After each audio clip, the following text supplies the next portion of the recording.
Zach, are you a soloist? Okay. Go ahead, Ross.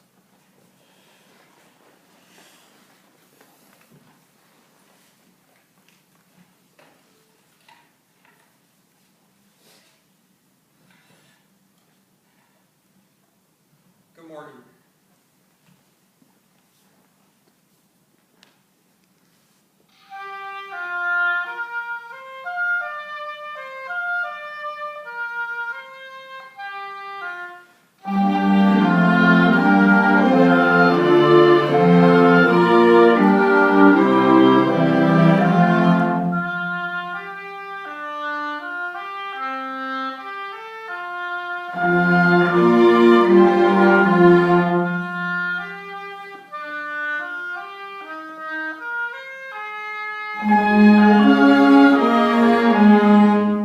Okay, Ross, I want you to try the whole thing again. Okay? Now, don't you don't have to shake your head. Think of it like a performance. You got to keep your mind in the game. Don't worry about what happened before. Think about what's happening next. Right? That's your job as a conductor.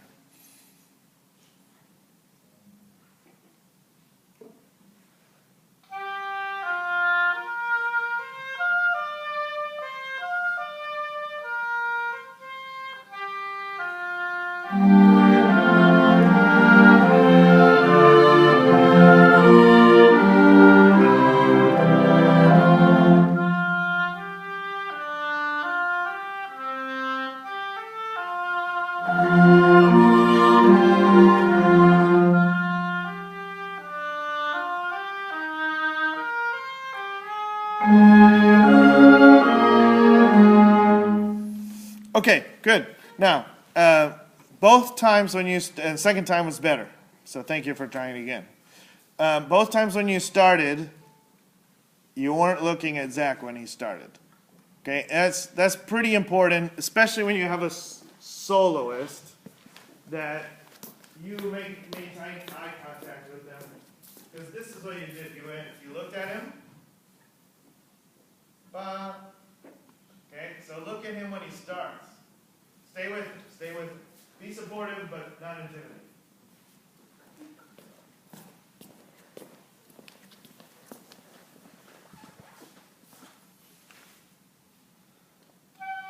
Good. That's already much better. Exactly. You're just following through. Okay? You have to stay with him until he makes a sound. I'm not saying you got to stare him down. Okay, do it again. And keep going.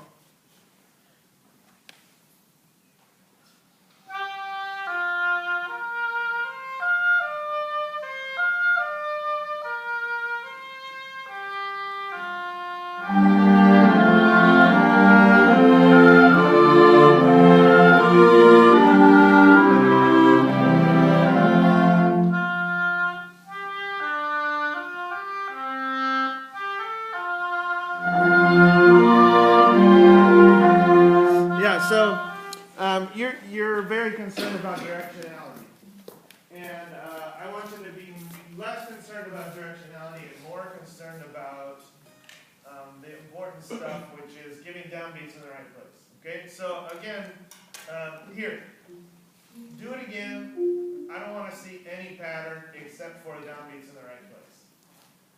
Just experiment. I would be even okay if you did. Well, I'll just see what you do. Just the downbeats? I don't know what you're going to do, but we don't need to see a pattern.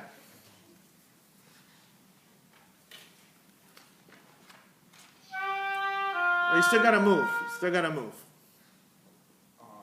So give all the beats, just don't pattern. So no, like give like circular beats. Okay. Yeah, you could. Yeah.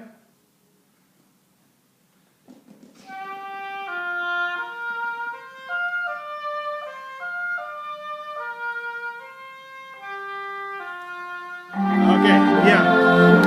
So, what that tells me is that you're not quite comfortable with the piece because you're thinking all your focus is on giving the pattern correctly, and you should know the music so well that you can't possibly give that upbeat anywhere but where it is, right? So when I am doing the beginning, I'm not really thinking about counting 1, 2, 3, 4, 5, 1, 2, 3, 4, 5, 6. I'm just hearing that ding. I know how it sounds.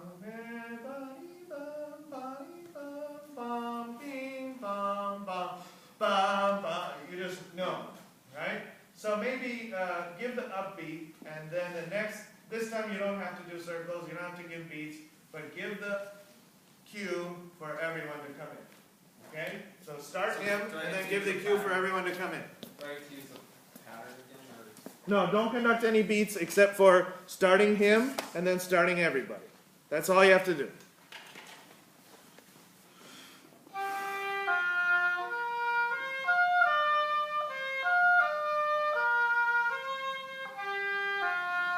Okay, you're late though. You're late because be bum bum body bum beam bum ba ba. That has to be with them.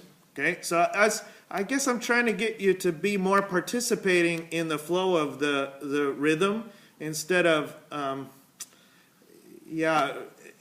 imposing a pattern or dictating a tempo. I don't know. It's hard to explain. It just doesn't feel like you're riding the wave. Okay, do it one more time. With pattern or like? Don't conduct anything except the first beat and the entrance of everyone.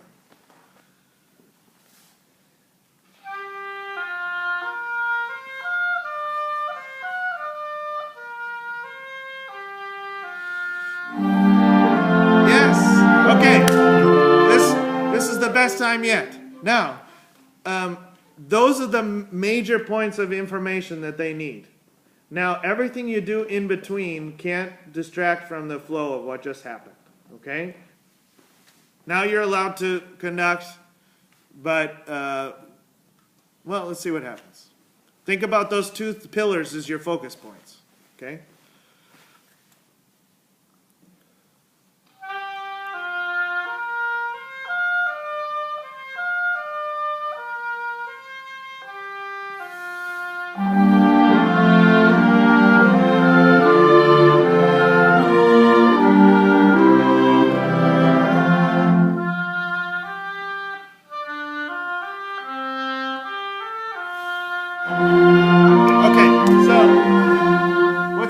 This is that conducting is more differentiated. So I see you conduct the soloist one way, and when you bring everybody else in, it looks different. And I can tell what the important parts are, whereas before it was hard to tell. Yeah. So there are two things you need to do. You need to actually practice the patterns so that they become more natural for you. And that's sort of like, in a way, it's like knowing the fingerings. You know, you can't think about fingerings. You don't think about fingerings anymore, right? You don't think like, well, I'm a trumpet player, so I do that. F sharp. Oh, let me see. Middle valve. No, you're way past that process, right? On your violin too. So you have to get to that point with conducting so that you don't think about the directionality of the pattern anymore. It's like second nature. So that's the thing you could practice at home. Is there like a practice, like a suggestion or like a way that you would suggest to practice that? Or, I mean, I just read it and practice it like in the air, like if we're recording. Don't practice with the recording. Never practice with the recording. Because why do you not practice with the recording? Because recording doesn't follow you. And if you end up practicing with recording a lot, then you end up following the recording. And then that becomes a problem when you're conducting an ensemble, because you're like, what? I'm just waiting for you, and then things start to slow down. Actually, that was happening. Okay? So it has to be a mental image in your mind.